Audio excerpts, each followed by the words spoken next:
So, what's your first memory of dance?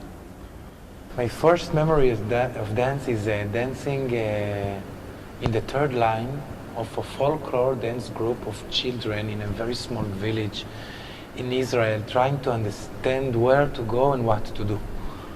I remember this moment. I remember that I was there, seeing all the people dancing, and I had to study the dance while they were dancing, and I was running, and I didn't really understand what to do. This is my first memory of dance. Who would you like to dance with right now? My mother. Definitely my mother. Is my center of dance. Your ideal soundtrack?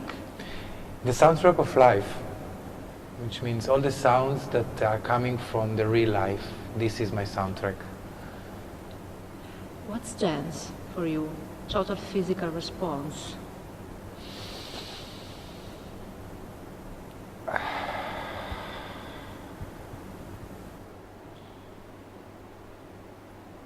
Thank you, Sharon. You're welcome.